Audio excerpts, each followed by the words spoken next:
Hello, welcome to Pike Creek Farm. And today, today I am going to, make juice with some of this rhubarb I harvested.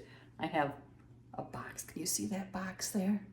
Yeah, I have a box and I am going to clean this, chop it up and make juice. And then I'm going to make use of the pulp that's left over too. So this is your first time here. Thank you so much for coming. My name is Renee and I live in the thumb of Michigan and I love to garden. Well, I'm not the best gardener, but I love what I get from a garden. I love to can, I love to cook, and I love vintage recipes. And if you like any of that kind of stuff, come along and join me. Okay. Today we're gonna do rhubarb juice. It's amazing how good this stuff is. And you can make slushes from it. You can make adult cocktails. You can make kid cocktails. And you can just drink it as juice. It's all good. So let's get started. I'm going to bring you on down while I show you what I do. First, I'm going to show you a little clip of harvesting the rhubarb. So here's my rhubarb patch.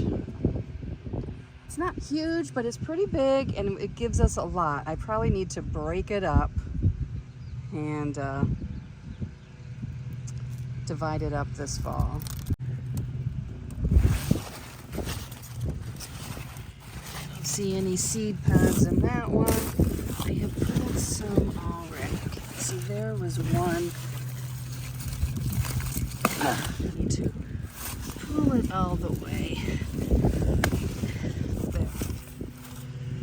Get that pulled out of there. So I'm going to start with this much.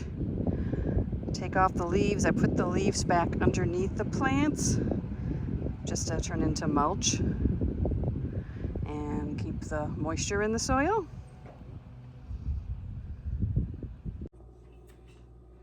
I have a pot on the stove.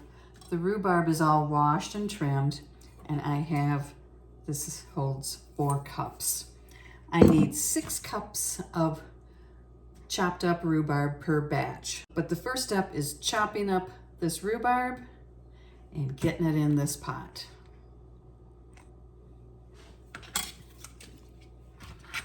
And I do just like 1-inch pieces. You want to cook it down till it's kind of like mush.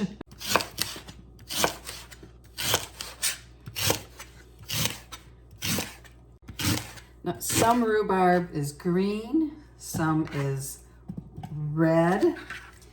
The taste is the same. It doesn't impact the taste. I have some that's a little more red, but I don't have any of like the crimson, and the inside isn't red.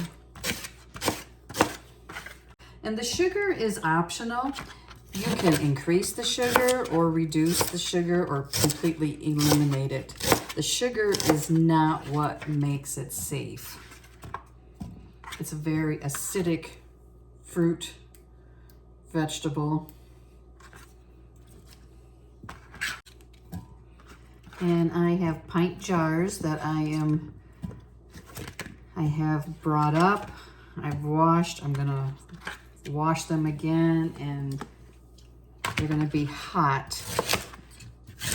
I'll put hot water in them and let them sit while as I fill them. I'll empty one out. So instead of 12 cups of water, I will need 24 cups of water. And you don't put the sugar in yet. So I'm going to get the water into the pot. Okay, I have water in here. I'd like to add some more water. Another one of these. I'll see how when it starts to cook down, if I can add it. If not, my juice will be more concentrated. And I always mix it anyway. I don't usually drink it straight. My friend who freezes hers, they drink it straight. So that could be some of the difference. But this is going to be canned rhubarb juice. It's the most refreshing thing. It's got this tartness to it. It's good mixed with lemonade, good mixed with ginger ale or club soda or just water and ice. It's refreshing. We're gonna let this cook, come to a boil, and the rhubarb gets mushy. You know, it gets cooked. So I'll bring you back when we're to that stage. Okay, it's getting close to coming to a boil. You can see that it is getting softer. We'll turn it down to a low boil once it starts, and it takes about 10 minutes. I have to watch it carefully since it's so full.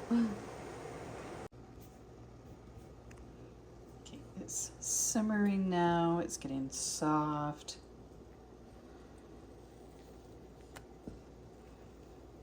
Ten minutes. Ah, it's so full. But so far, good. Okay, it has been 10 minutes, and as you can see, it is all soft and stringy, and it isn't the prettiest thing, but it tastes good. So I have a jelly bag set up. I have dampened this. You could use a mesh strainer, whichever you prefer. I'm gonna ladle this, the juice and the rhubarb, into the jelly bag.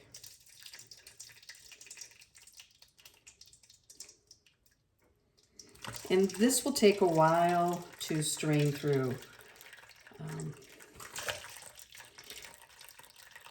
If you don't want to have any pulp and have it be very clear, don't push on it. It's coming out pink down here.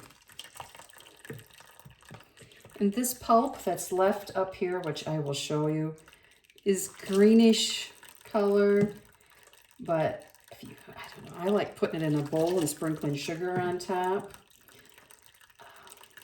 I like adding it to oatmeal. I like adding it to yogurt.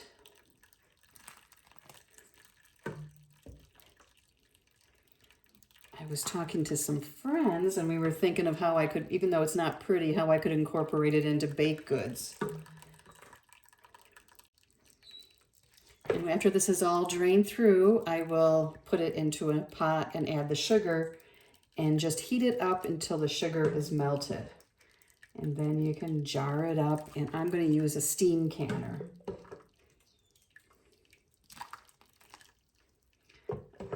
I had an aluminum one that sprung a leak, and so then I replaced it with they came up a stainless steel version.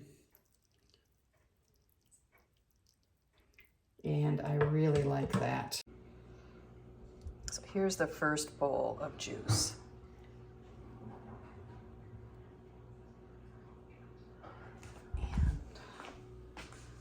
Still more coming.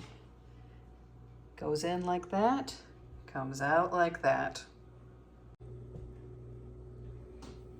Okay, the juice is all in here. It's a lot of juice. Get you closer. I'm going to add 1.5 cups sugar. I don't want to do the 2 cups because I usually mix it with something else, or if I want to mix it, I can always sweeten it, but taking it away is hard. So now we just need to heat this up. We just need to heat this up until that sugar melts. I have my steam canner back here with hot water in it.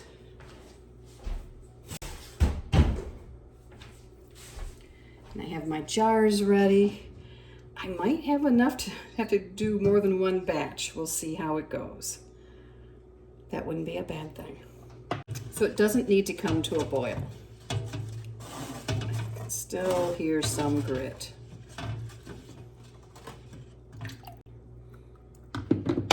So I'm going to set up the area to jar it all up, and by the time I do that, we'll be ready to put this in the jars and into the steam canner.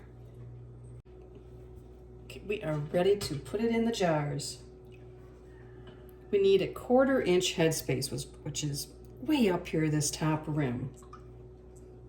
I probably don't need the funnel too much, but I will use it.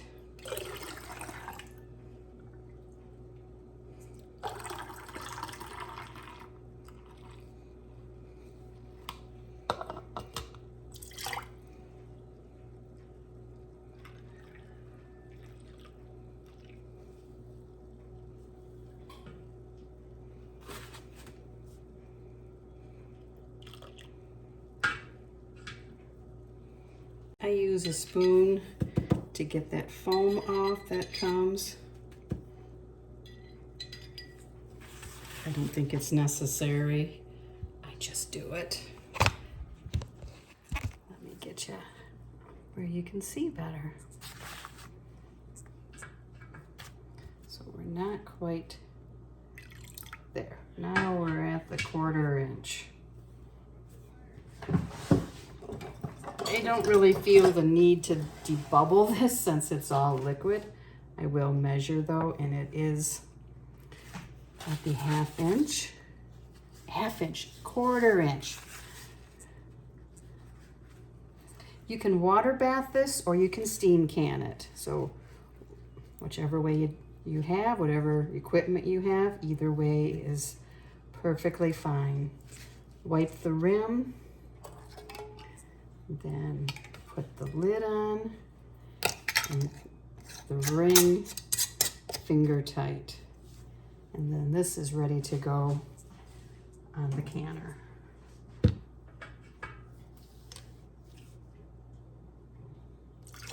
Let's fill the next one.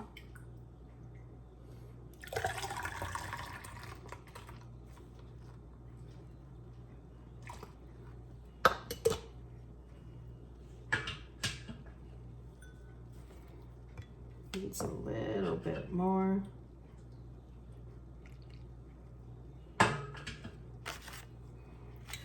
Take off that foam.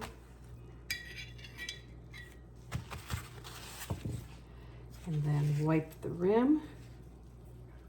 Make sure there's nothing, no pulp or anything on there, no sugar.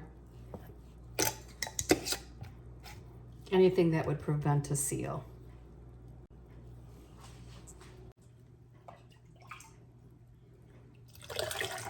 I never used to can juices, and I started a couple years ago. Well, my mom always did grape juice, and when she could get grapes, and we loved that. But then I did this, I did the sunshine juice, I've done grape, I've done cranberry, I've done cherry, I've done apple, and we've just enjoyed them all. And if I don't add any sugar to them, I can use them later to make jelly out of too, real easily.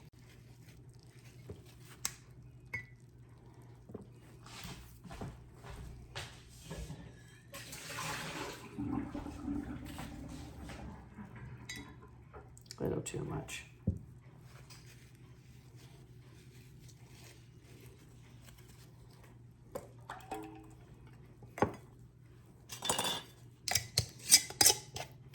Okay, I'm going to keep filling these, and I'll bring you back and we'll see how many I end up with. Okay, here's all the jars. Such a pretty pink, and I still have more in there, so I'll have a few more jars to process, a couple more, or I'll put it in the fridge in a quart-sized jar. Might do that. But I'm gonna put, this is my steam canner. It's stainless steel. It has a big disc on the bottom. It's nice and flat, works great on a flat top stove. Put the top hat on. I have tested mine, and it has to come over to here before enough steam is built up for the right temperature inside. So now I just wait for that. Then I will turn the temperature down to keep the lid from rattling. And then I set the timer for 10 minutes. Here's some of the pulp. And it's kind of like a pistachio green, but especially if it's warm, and you sprinkle some sugar on.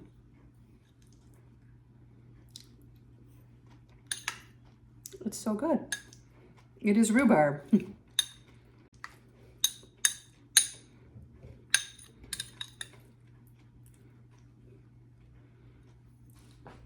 So you could spread it on toast or a biscuit and sprinkle some sugar on.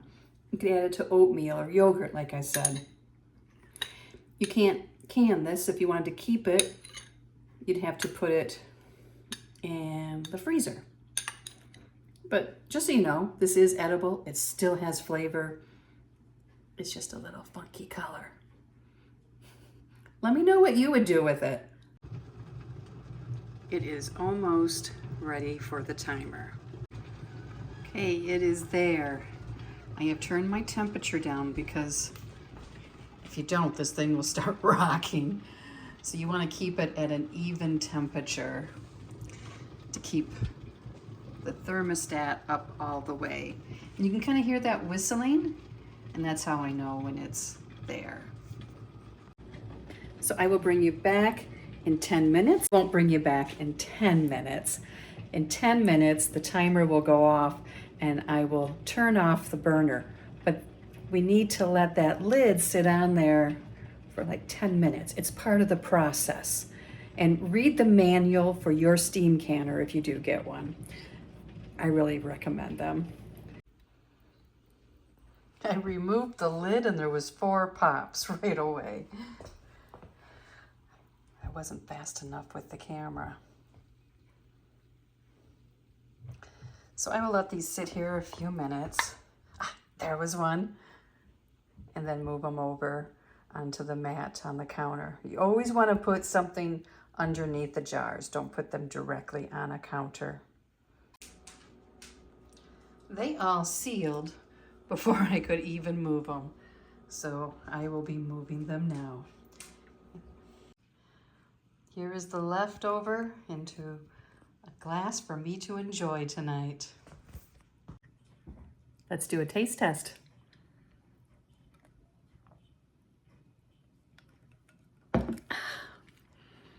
It's tart, but not excessively tart, but it has that tartness, refreshing. If you like cranberry juice, you would like this. I really think that's a good comparison. Thank you so much for joining me today, and we'll see you next time at Pike Creek Farm.